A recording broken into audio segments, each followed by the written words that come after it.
Influenza the flu. It's a highly contagious upper respiratory infection caused by a virus.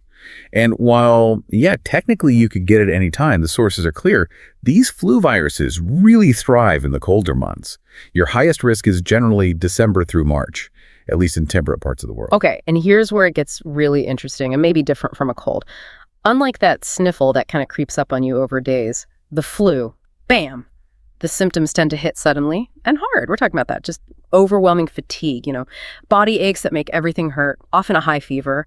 Though, and this is a really key point from the research, you can actually have the flu without a fever. That's right. Plus the chills, that hacking cough, sore throat, stuffy or runny nose. The usual suspects. Oh, and worth mentioning, our sources point out that sometimes you get stomach issues like vomiting or diarrhea. Seems to be more common in kids, though. Yes, that's true. And once you're actually exposed to the virus, it usually takes between 1 and 4 days for symptoms to show up. That's the incubation period. But what people often miss is that most will start feeling sick within about 48 hours. Pretty quick. Wow, okay. And here's the really insidious part. Our sources really stress this. You're contagious starting 1 or 2 days before you even feel sick. Oh, man. Yeah, it's a huge factor in how it spreads so fast. You could be feeling totally fine, out shopping, at work, visiting family, and unknowingly spreading the virus. It completely changes how you think about being sick, doesn't it? Totally. So you're contagious before symptoms, and then how long after?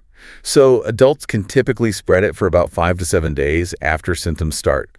But you're most contagious in those first 3 or 4 days. And keep in mind, kids or people with weaker immune systems, they might be contagious for longer than that. Okay, that makes sense.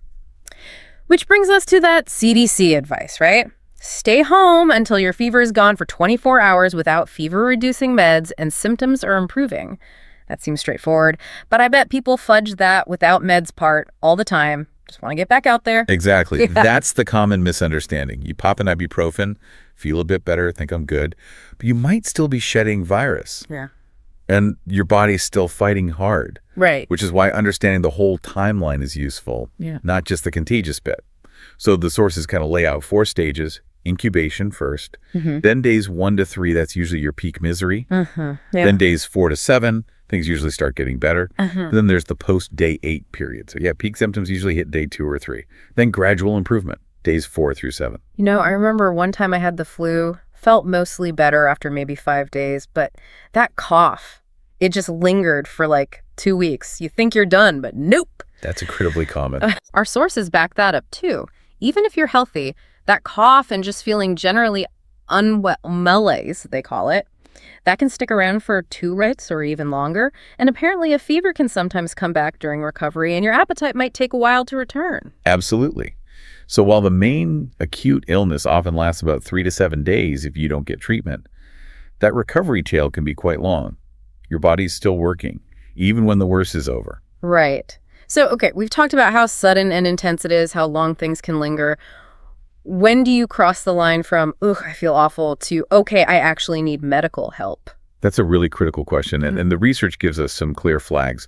You should definitely contact your doctor if your symptoms drag on for more than a week without getting better, or if you start feeling better but then suddenly get worse, especially with a severe cough. Any trouble breathing or shortness of breath, that's a big one. A really high fever, like 104 Fahrenheit, 40 Celsius, that won't come down with meds.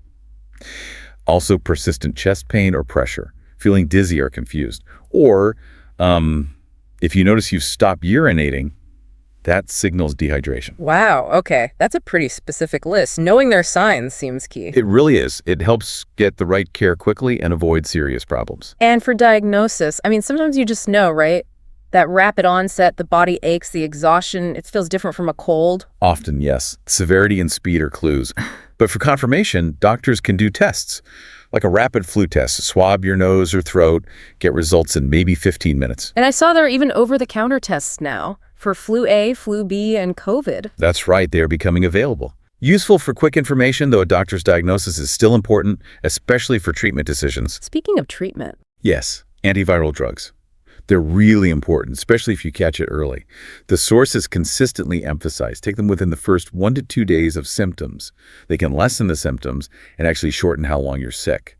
But that early window, it's crucial. That window seems incredibly important, yeah. So the FDA has approved a few, right? Like Tamiflu is one people know.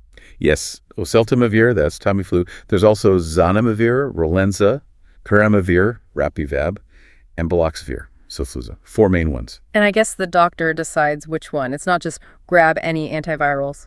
Precisely. It depends on your age, other health conditions you might have, maybe even what flu strains are going around locally, and if there's any resistance. That's why talking to your provider early is so vital. It's about getting the right antiviral for you. Makes sense. And while anyone could technically take them, they're particularly recommended for people at higher risk of complications, because for them, the flu can be much more dangerous. right. Let's talk about those complications. Yeah, connecting this back, the flu isn't just a bad cold for everyone.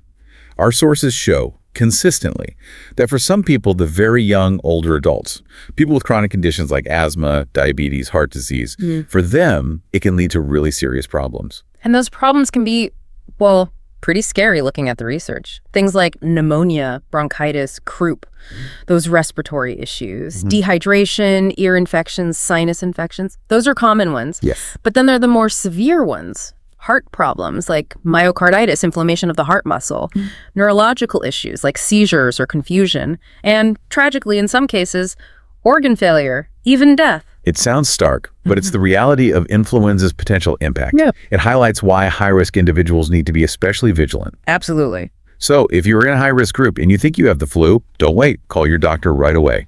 Early treatment can literally be life-saving. Okay, so knowing all this, how contagious it is, how rough it can be, the potential complications, what's the number one best defense? Unequivocally, across all our sources, get the annual flu vaccine. Simple as that. Simple as that. The CDC recommends it for everyone 6 months and older, every year.